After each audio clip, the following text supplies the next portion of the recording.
Clark. Lob for Valanciunas. Jaeger. Welcome back to Draft and Stash, your one-stop source for NBA news and analysis with a focus on all things Memphis Grizzlies. As always, I'm Frank, and that's Andrew. Andrew, how are we feeling at this early stage of the season, man? I think it's easy to be super sad right now if you're like a Grizzlies fan. Things look pretty rough, but I would like to tell everybody just pump the brakes. It's 4 games. Last year, after 20 games, we were looking pretty bad and then began to like turn the corner and then almost made the playoffs. So I don't know if we'll make the playoffs, but it's at best you just like chill a little bit. It's not over. To bring in some also bad news for other teams. If you look at Houston's 0-2, Dallas is 1-3, Denver's 1-3, Toronto's like 0-3. I mean, it's early. I mean, like this always happens. A lot of the teams who were bad last year always come out really quick. Last year, Phoenix was like 6-1 at the start, ended up being trash. Orlando came out being 6-1, ended up being trash. I mean, like it just is what it is, Definitely, man. Yeah. I'm pretty sad about not being able to watch Ja for a few weeks here, but you know, long term, I don't think it'll be a blip on the radar. True. I mean, like if we were in the same situation that Portland's in, where like Ja's 28, Jaren's 29 or something, and then both of them were hurt, and this is like we're at this point we're paying them like $30-something million each, and this is like our year, then I could be pretty like upset right now. But since that's like 5 years down the line, like I don't think this is like a really big deal. All right, so moving on, we have our next segment. We're calling it Nice, Naughty, and Scrooge. So every NBA season kind of feels like a holiday to fans, but this year we've got the gift of basketball actually starting around Christmas Day. The early seasons definitely brought some surprises for Grizz fans, some delightful and some kind of like a gift bag filled with coal. We've decided to consolidate the team's many goings-on into a seasonally appropriate ranking system that we've called Nice, Naughty, and Scrooged. All right, let's get this segment started out with some stocking stuffers. These are things we consider nice about the 2020-2021 season so far. Desmond Bane's come out scorching for the Grizz, hitting 9 of 17 threes in 4 games played coming off the bench so far. It's bound for some regression, but that number's good for 53% from behind the arc. To say Grizz fans are delighted would be a massive understatement, but what do you make of his season so far? It's good. I know that we're going to go into it a little bit more later on. But so far, I like what he does. And it's not even really about his shooting. He hits the boards really well. And so, I mean, like he works really hard. And after one game, I think I text you and I text Chip and I was like, man, like he's going to be like a fan favorite here. I think as long as you do the dirty work and also hit threes, people will love you here. So I think he's very good at that. At some point, he'll have probably like a permanent fixture in the rotation. I don't know where he's going to be once we're entirely healthy again, but we'll get there. When it happens. All right. Another thing we like so far about the season, we have Kyle Slow-Mo. He looks like he's added a 3-point shot to his game. Although the numbers aren't fantastic, he's shooting 7 for 21 over the 4 games he's played so far, which is 33%. You got to take into account what we've seen from Kyle so far, honestly. Since signing with the Grizz, he's been virtually non-existent behind the arc. Yeah. He's kind of made the Grizz offense look silly at times. We've been exposed, and it's allowed other teams to double off of Kyle and limit Ja in the paint, limit Ja's opportunities in the paint. So now that Kyle's hitting a decent percentage, his gravity's increased, and defenders cannot play him as loosely behind the arc as in seasons past. Do you think his shot's here to stay? And if so, what does that mean in terms of role for Kyle moving forward? So Kyle brought up in like an interview, I forget with who, that he was injured at the beginning of last year. And I think it's easy to forget that he had shoulder surgery last year. And he said that he didn't feel right until like Orlando or something. So this is really the first time that we've gotten Kyle straight out the gate healthy. He's worked on his shot, and I think this number is here to stay. I don't know if he'll hit like 4 a game or so. I think in the game versus Brooklyn, he hit like 4 or 5. I don't expect that to happen. But I could easily see him doing like 2 for 6 or something, which is respectable. You don't need him to be like a straight, like, Buddy Hield or anything out there. He just needs to be effective enough that teams can't slack off of him. I agree. Yeah, he just needs to be a threat to sort of add that spacing to the floor. I mean, even beyond his new shot or whatever, he's looked really good. It's like every time that I ever think about, man, he should probably trade Kyle, or whatever. He comes in and he gets rebounds and he passes the ball okay, and he can bring the ball up a little bit, and he's able to guard the 1, the 2, the 3, and the 4. He's super versatile. It's not bad having him. His contract's not that bad. I think Coach really likes him. I think he's a good guy in the locker room. So I mean, I'm cool if he's here until next season or so. Next up, we have the naughty list, and we got nothing but Cole here. After getting extended by the Grizz and having a positive preseason showing, things are looking pretty positive for Grayson Allen. However, in the 4 games the Grizz have played thus far, Grayson has been anything but nice, shooting 4 of 19 from the floor, good for 21%, and 3 of 16 from 3, good for 19%. He hasn't really been providing the scoring and spacing the Grizzlies are looking for. Even in a limited role of 23 minutes per game, you can't help but notice Grayson's lack of impact on either end of the floor. Andrew, what are you seeing from Grayson out there, and what pathway do you think he could take to sort of right the ship this early in the season? I think his pathway should be on another team. It's funny. We had talked about this in the guard breakdown, and a lot of what he does is predicated on the fact that he actually hits shots. If he's not hitting threes, if he's not, if his jumper's not going, he has no value out there. So because he's not big enough to be a multifaceted guy on defense. He's not quick enough to cut in the lane in Slash. Really, he's not talented enough as a ball handler to be that primary guy. It's just he has so many negatives going for him that unfortunately his role here is to be that spot up shooter, even though he's never really been that. And man, I would honestly, he got hurt. And we were kind of forced to play him 23 minutes a game because Ja is out, because Justice is out, because Melton is out still. I would have rather them have pushed him back to the bench, moved Kyle to the 3, started Clark, and then just had Grayson come off there. But maybe it's like a blessing in disguise that he got hurt. He's just been such a net negative, and he was just giving Ja nothing out there. He was giving Tyus nothing out there. I mean, it's early. He'll probably turn it around, and he'll have a stretch where, he catches fire and hits 5 or 6 threes in a game, and everybody loves him again. I just think that this might be who he is, which is really unfortunate. Yeah, hopefully he turns it around. I think the front office is kind of betting on him long-term, so it would be nice to see him sort of return into at least, a quality rotational piece for the Grizz. Yeah. But, if not, we can move on. Maybe there's some kind of value out there for him.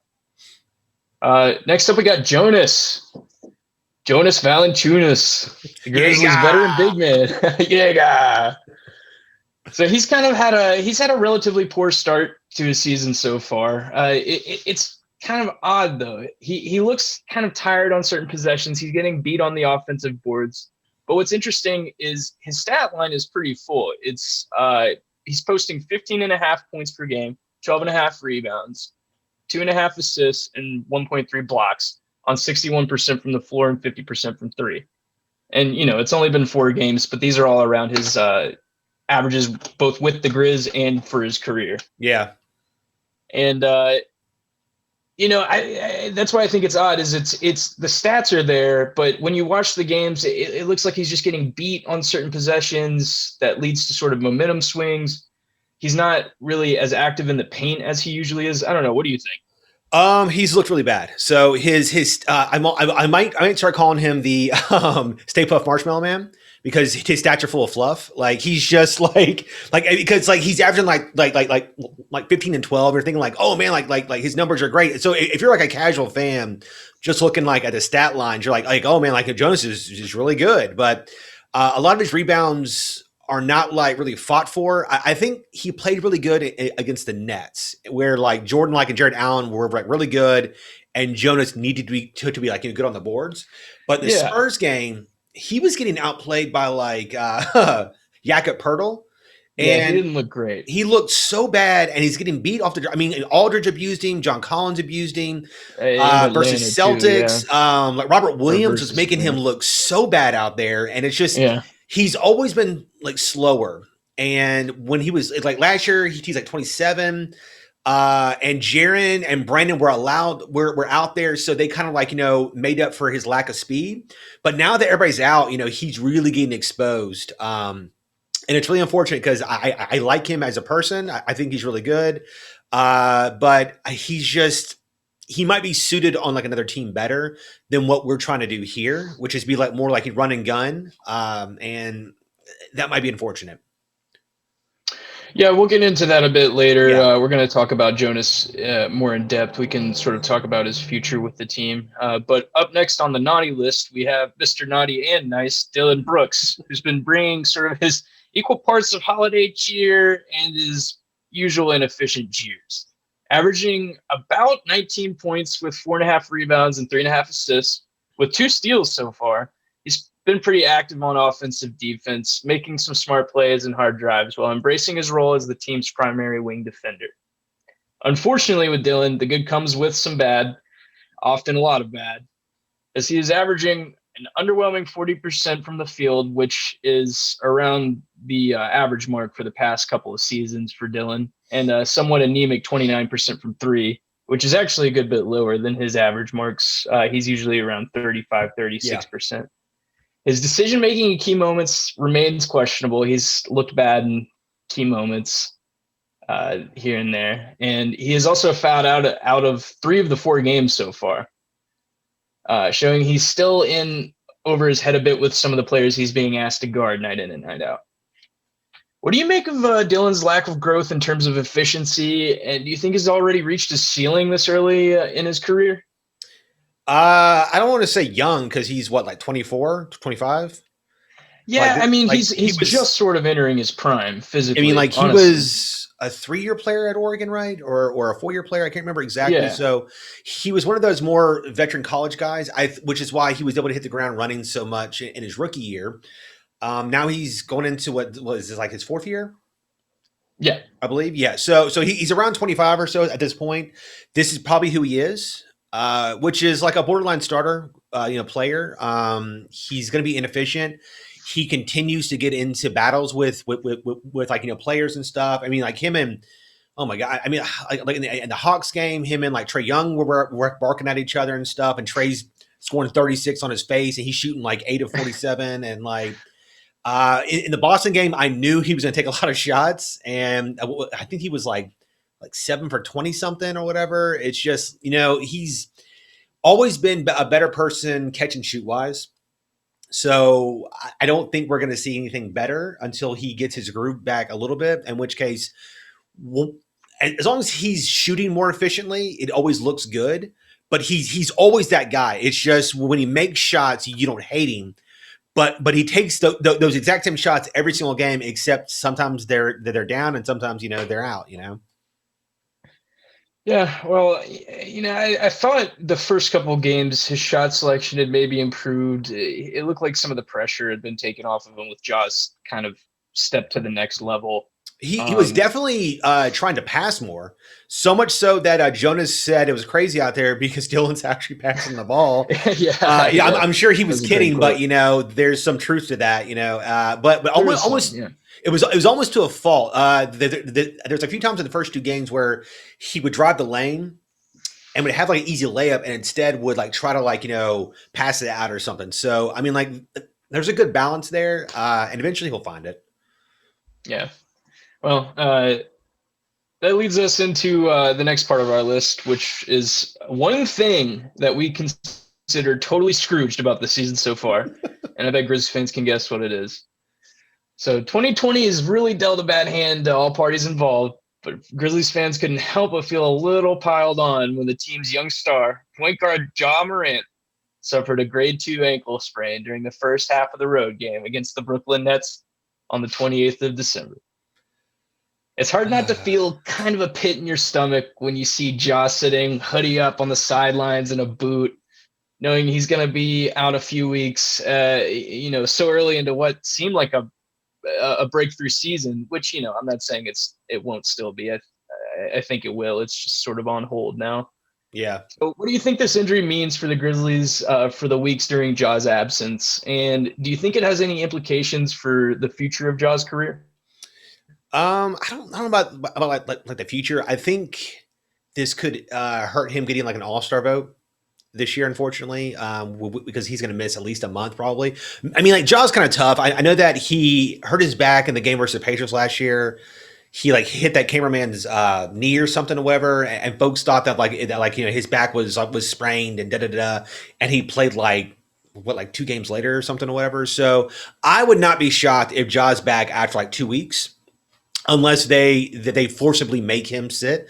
He seems like the type of guy that's too competitive. Like Mark, years ago, Mark had like surgery or something, and he had it was insane. Like he had gone to the hospital, and like his wasn't like his appendix, but like he had some kind of issue, and he just kept playing through it. He just didn't care or whatever. So I think certain guys are built tougher than others, and like I think Ja is that.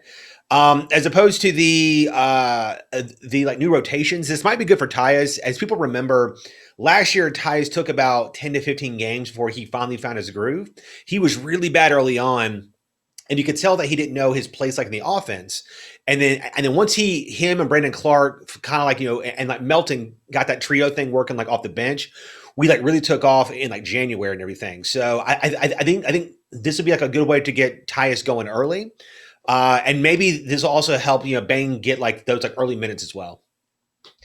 That's sort of my thought on it is, you don't want to see Ja go down, but maybe this is the one silver lining we can look at here is that Bane and Tyus will get some more run and maybe get their seasons John going Konchar a as little well, bit man. there. Yeah, Konchar. Yeah, we want to see him. The Conch. And that wraps up the nice, naughty, and Scrooge list portion of the show. Pretty exciting to have the NBA back, isn't it? It's pretty awesome. Yeah, I agree. All right, well, let's get back to our weekly breakdown of the Grizzlies roster as currently constructed. This week, we are going to take a deep dive on the team's 2 veteran centers, Jonas Valancic and Gorgui Dieng, as well as introducing everyone to our draftees, including the sniper from TCU, Desmond Bane. All right, so we're going to start out with a rookie here. We got Desmond Bane first up. We mentioned him earlier. After 2 back-to-back draft picks in the top 5, the Grizzlies entered the NBA draft night 2020 somewhat empty-handed with only a couple of second-round picks. Despite this, the front office maneuvered their way into a late first-round selection via trade, selecting TCU sharpshooter Desmond Bane 30th overall after sending 2 future second-round picks to the Boston Celtics. Bane comes in as a 4-year college player with a reputation for knocking down long-range shots, who in his senior year averaged 16.6 and 6.3, with 3.9 assists and 1.5 steals. His shooting numbers were great, averaging 45% overall from the field, 44% behind the arc, and 79% from the free throw line. Grizzlies fans leapt for joy on draft night in hopes we finally got a sharpshooter. Nothing he has done in game so far has dispelled those hopes in the slightest. In fact, he has hit 9 of 17 of those 3-point attempts so far, coming in off the bench and getting the Grizzlies quick and easy buckets. Bane fell on draft boards largely because of his physical measurements. He possesses the rare negative NBA wingspan, meaning he measures taller in height than wingspan. Thus far, Bane has looked a little outmatched at times on the defensive end, getting beat on backdoor cuts a few times here and there, and at times looking small when defending some of the larger guards from teams we've faced so far, and a couple forwards he switched on to. Despite this, Bane profiles as a plus defender with solid instincts and positioning, fast hands, and good size. It'll be an adjustment to guard on the perimeter in the NBA, and 4 games in, Bane looks primed to make that adjustment. What do you make of Bane's performances so far, and what type of role do you see him carving out with the Grizzlies? So he's been good and bad. We'll start with the good. It's like I was saying earlier. I think he's a very willing defender. He's doing all of the hard work on the boards. He hits screens really well. He talks on defense, and then his willingness to also take threes is also really good. It's nice to see him search for his shot because he's so confident in it. The negatives, he's not a good ball handler. At times he looks to like want to like take off on the break, but he's so unsure of his own ball handling capabilities that he'll pause and hold up and pass it back and everything. He's been ripped a few times. I think like in the Boston game, he got ripped by Jaylen Brown twice, by Teague once or whatever. At some point, he'll get that going. He looks unsure sometimes in the offense of where he's supposed to actually be, but a lot of that is like a rookie, rookie blues early. So at some point he'll get by that. I think Grizz fans should hope that he turns into another Courtney Lee, except one that will actually take threes. Both him and Lee were average size guards from smaller schools. Both are we're slated as these in 3-and-D type of guys. But Lee was so hesitant here in Memphis to shoot the three, which is super. Take 2 steps back. I know, yeah. So as long as Bane will actually take threes, his legacy here might last up to 10 years. All right, moving on to our a couple of our next guys. We've got Killian Tillie. Killian Tillie is a 6'10" Frenchman who spent his collegiate years playing for the Gonzaga Bulldogs. 22 years old, Tillie went undrafted this year, but quickly signed a 2-way deal with the Grizz, reuniting him with his former teammate and Gonzaga Bulldog, Brandon Clark. Tillie is a talented player whose young career has been mired by various injuries. One of the best shooting bigs in the NCAA has seen in recent years, talent isn't a question for him. Rather, it is his ability to remain on the court. Shooting over 40% from three, he could truly stretch the floor as a big with a deft shooting touch. He also paired with Brandon Clark to form a potent front court defensive duo, wreaking havoc on inexperienced and hesitant college post bigs and guard drives. At worst, this is a low-risk investment by the Grizz front office with some major talent. He'll have a hard time getting regular minutes to prove himself, so perhaps some time in the G League to develop his game and get minutes under him would serve him well. What do you think Tillie's chances of overcoming this injury history and forging a path on the Grizzlies roster as a contributor and, sort of as a contributor in the NBA in general are? Low. I hate it because he would have been a top 15 pick, easy. A lot of people have compared him to other, Gallinari. He's 6'10", he could shoot, handle the ball, he could slash, he could move, he plays defense. Talent is not the issue. Tillie was awesome in college. All those numbers are not held up off of low attempts at three or something. He was a real gunner out there, and he would be really good in the NBA. The problem is that he's injured, which is why he wasn't drafted, and he's just always hurt. And now he's with Memphis, and we're in the perfect situation where he could come in and get really good minutes right now because of all the other injuries. And he just can't play. And it sucks. I agree. It's a very low risk thing. And in fact, him and Jonte Porter, they're both low risk plays that had a lot of talent. So both those guys were slated to be higher level picks. And just literally, Porter, I think tore his ACL in both legs or something or whatever, and his MCL. And it's just crazy, man. But because he's younger than Michael Porter Jr. And he'll probably never get to play as much. Moving on, we got Xavier Tillman. After taking Bane 30th overall in the 2020 NBA draft, the Grizzlies set their sights on 3-year Michigan Spartan Xavier Tillman Sr.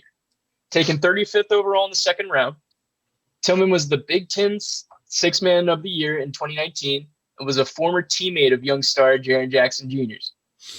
At 6'8", Tillman was a traditional college center who projects more as a small ball 5 or a power forward in the modern NBA. In his junior year, he averaged a double-double, also with 1.2 steals and 2.1 blocks. Pretty elite defensive numbers on a team that prides itself on that end. For the Grizzlies, Tillman might have a hard time cracking the rotation given full roster health. But what do you think? What kind of impact do you think this kid could make on a roster full of like-minded guys? And I struggle to call this guy a kid because he's got kids of his own. He's a senior. Do you see this as an attempt by the front office to sort of further cultivate that target franchise culture that they seem to be going for by reuniting Triple J with his college teammate, sort of like they did with like all these Duke teammates we have on our team? You could also throw in like Tillie for Clark, and you could Yeah. throw in Shaq Buchanan for Ja. Yeah, I totally Yeah, forgot about Shaq. they put together friends to show them like, hey guys, it's cool here, whatever. We'll draft your friends. Yeah, I think that I'm sorry, not Tillie. Tillman has talent. He's a very good defender. I was talking to Chip about him, and he said that his closest comp would probably have been like Draymond Green from Okay. like, and both of them were played a bigger style role in college, but a lot of their skill sets were like very even. I think it's funny that if this was like 15 years ago, Tillman wouldn't have gotten drafted because in that era, it was still about being like, bigger and everything. And so he plays more like a center and he's like 6'9" or so. But now that we're moving to this more evolutionary style where there's no roster that has like there's no point guard anymore, like now it's just guards, it's just forwards, it's just centers, so you don't have to be that like 7 foot huge dude anymore as long as you bring value. I think coaches and managers find that. Tillman, I probably would be playing right now, but he's injured as well because he's on the Grizzlies. that's just how we roll here. Apparently, is he came in the first game for preseason, and he looked okay. He looked kind of lost a little bit at times, as if he was trying to do too much. It was like he was trying. It almost like he was trying to like impress Jaren or something. And then unfortunately, I don't know if you hurt his knee or his back or something, but he's been out since then. So it's pretty annoying. But his future is really going to depend on if his jumper gets usable.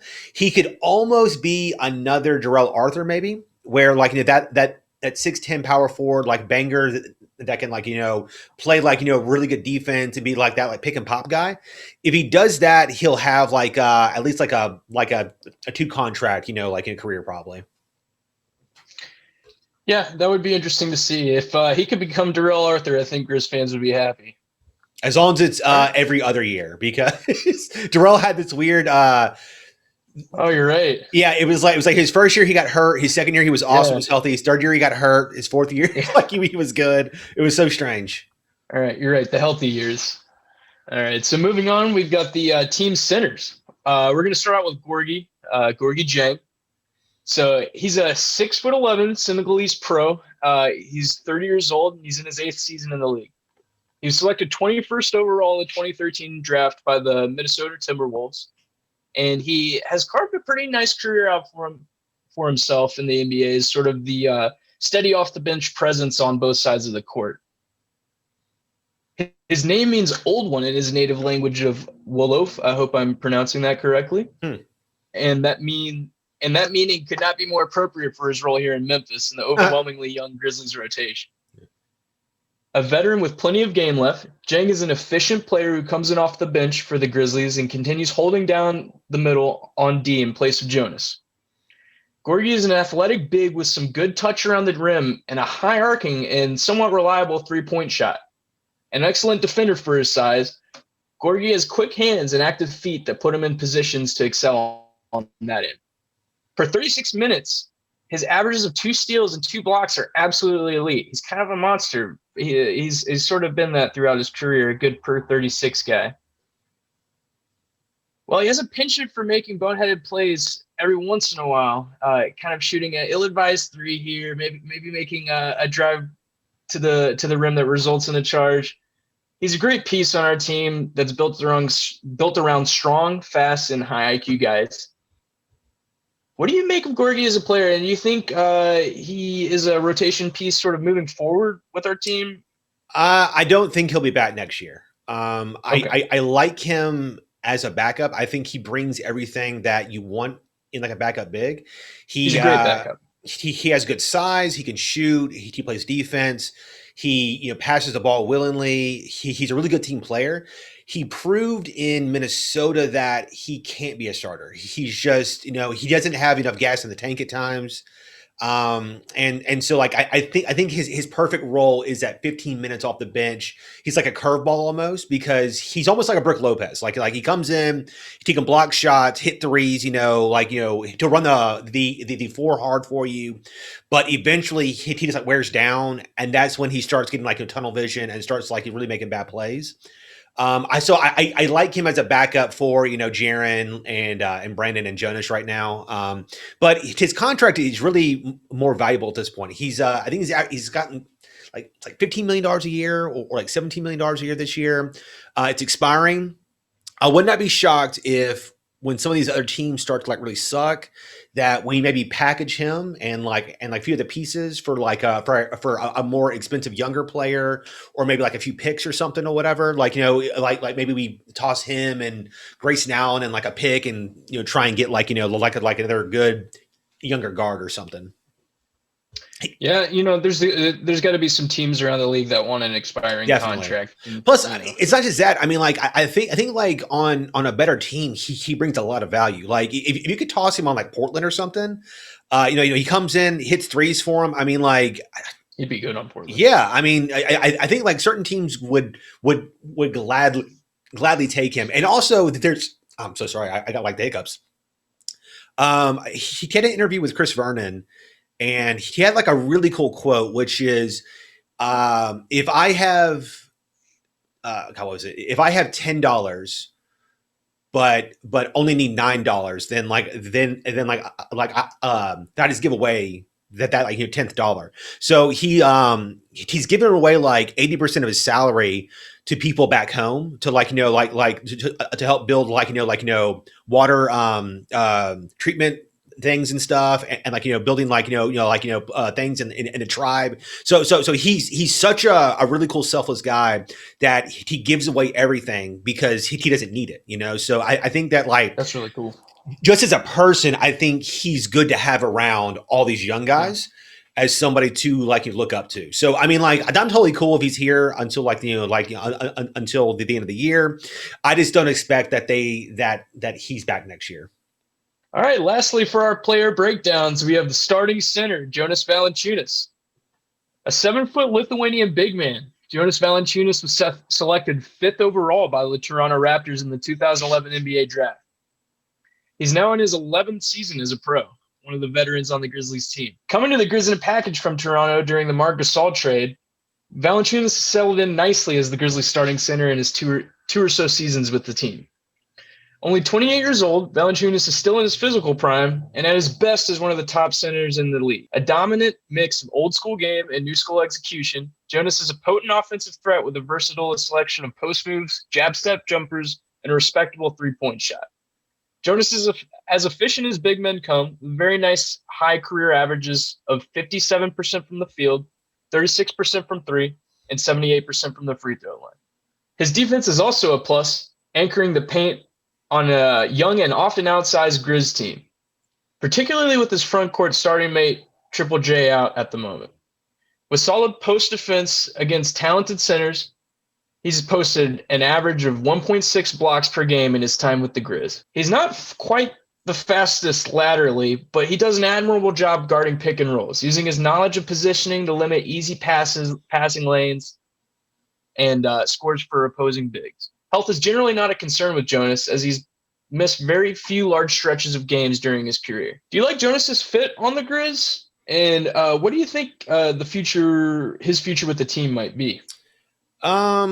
So I think it's a good positive to be able to throw it in the paint every once in a while and be able to rely on like a big man to just post up sometimes.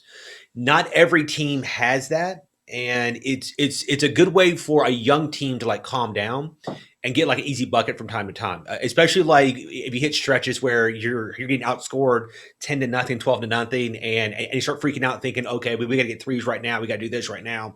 It's nice to have that. I think that Jonas would have been an all-star, 12, 13 years ago. When the league really had that really good dominant big. He can have nights where he gets 20 and 20 or something, and you're just like, oh my God, he looks amazing. And it's like you brought up him playing defense, and he's always really good if he's going up against another guy that's like a big banger. Yeah. So he's usually a better bet if he's going up against guys that also want to like bang in the middle and stuff. The problem is when he gets up against guys like Anthony Davis and like Embiid, and those guys that can dribble like and move, he really gets abused. So I think his future, he'll probably be here next year. I believe that it would be most obvious for him to hit the bench next year, and Jaren then slides over to the 5, and then Brandon probably moves into the 4. And then Jonas becomes that Gorgui Dieng guy or whatever. I mean, he might play out that entire contract here. I'd like to see that happen, and yeah, I think at some point it would be best for the Brandon and Jaren's development for Jaren to slide over to the 5, let Brandon be in the starting lineup, like you said. Yeah, and Jonas would be an excellent backup big if we trade Gorgui at some point, and at that point we move Valanciunas to the bench. I think that'd be a plus for the team. Yeah, I hate it because he's a good guy, and he does all the things that like people love here. I mean, like we love the guys who are tough minded, and go in the paint and throw elbows and do all that stuff, and he's all about that. So he's easily this fan favorite, and I hate talking negatively about him, but he's just the league's just moving by him, and it's not his fault. He's just like a really big dude. So I think I think his future is come off the bench playing like 15 to maybe 20 minutes a game at the most, and then letting Jaren get like 36 or so there. All right, and as a bonus in our player breakdowns, I'm gonna throw it to Andrew for a breakdown of John Konchar. So I didn't really do a lot of work because I've been so busy here recently, but there was this really funny article about John Konchar last year that just brings up all of his crazy exploits. So I'm going to read this paragraph here for you. If you only went by per minute numbers and advanced metrics, the Rookie of the Year race would definitely come down to Zion and 2 Memphis Grizzlies, neither of which is John Morant. John Konchar was an analytics darling at Indiana, Purdue, Fort Wayne. He went undrafted, but got a late season chance during the Grizzlies playoff push, playing 11 minutes per game over the final 15 games. He didn't disappoint. Despite playing so little, Konchar somehow ranked top 10 among all rookies in VORP. VORP stands for Value Over Replacement Player. He made 44% of his threes, an incredible 73% of his twos, and had a 143 offensive rating at a ridiculous plus 8.5 on the on-off per 100 possessions playing off the bench. Somehow playing 11 minutes per game and averaging 3.4 points per game, John Konchar ranked third among all rookies in PER, an almost exclusively counting stat. Konchar finished the season with a 5.0 BPM. BPN stands for box plus minus, a number typically reserved for all NBA players. Check out the list of 12 NBA players that finished this season with a 5.0. It was Giannis, James Harden, Kawhi Leonard, LeBron, Anthony Davis, Luka, Karl-Anthony Towns, Kyrie, Jokic, Damian Lillard, Jimmy Butler, Embiid, and John Konchar, which is absolutely insane to me. I think so. What you're saying is we need to play him. He'd be MVP if we just gave him the minutes. Okay, so what's funny is when Tyson was going to start. Tyus, excuse me. When Tyus started on Wednesday versus Boston, I was like, okay, so John Konchar will be the backup point guard. He played in college. He was their point guard basically in college and stuff. So I was okay. So like it'd be good for him. But I guess coach just didn't trust him, and so he ran Kyle for like 5 to 6 minutes in the starting unit, then sat him, and then brought in Kyle to take Tyus out. And Kyle got exposed on Wednesday versus Jeff Teague and Brown and like every other guard on him or whatever. I would not be surprised if Konchar is the backup point guard come Friday against the Hornets. He has a very calming presence out there. He seems to just make all the damn right plays. He's not great at anything, but he's like a better Andrew Harrison. So like Harrison, he would come in and he would do like something really smart and then do 3 really, really bad things. But like Konchar comes in and he'll do something smart, followed by something smart, followed by something smart. And like he might get outplayed, but it's not because he's out of position or something like that. It's just literally because the guy he's playing against is just better than him. So I don't think his talent is great, but he could easily be our like Alex Caruso or something.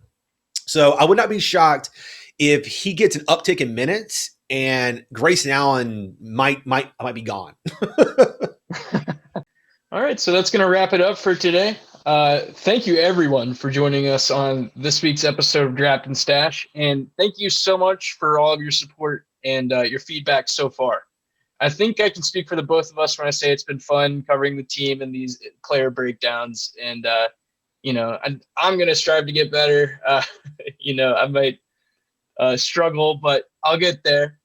And I've just been having a good time doing this, providing entertainment. And I'm not going to strive to actually get better, though. So I'm just going to stay mediocre. It's going to be great. It's been fun covering the Grizz so far this season, and it'll be exciting to see where this goes. So join us next week as we recap the league's third full week, and with Grizz Nation in mind, of course. Let's go Grizz. Let's go Grizz. Also, we promise that this will be the last long episode. Going forward, we promise no more long episodes, guys. No more. Have a happy new year. Hopefully, everything is awesome for y'all in the upcoming year. COVID 2020 terribleness is behind us. Hopefully, it's just like, awesome sailing like ahead, guys. Thanks so much. Happy New Year.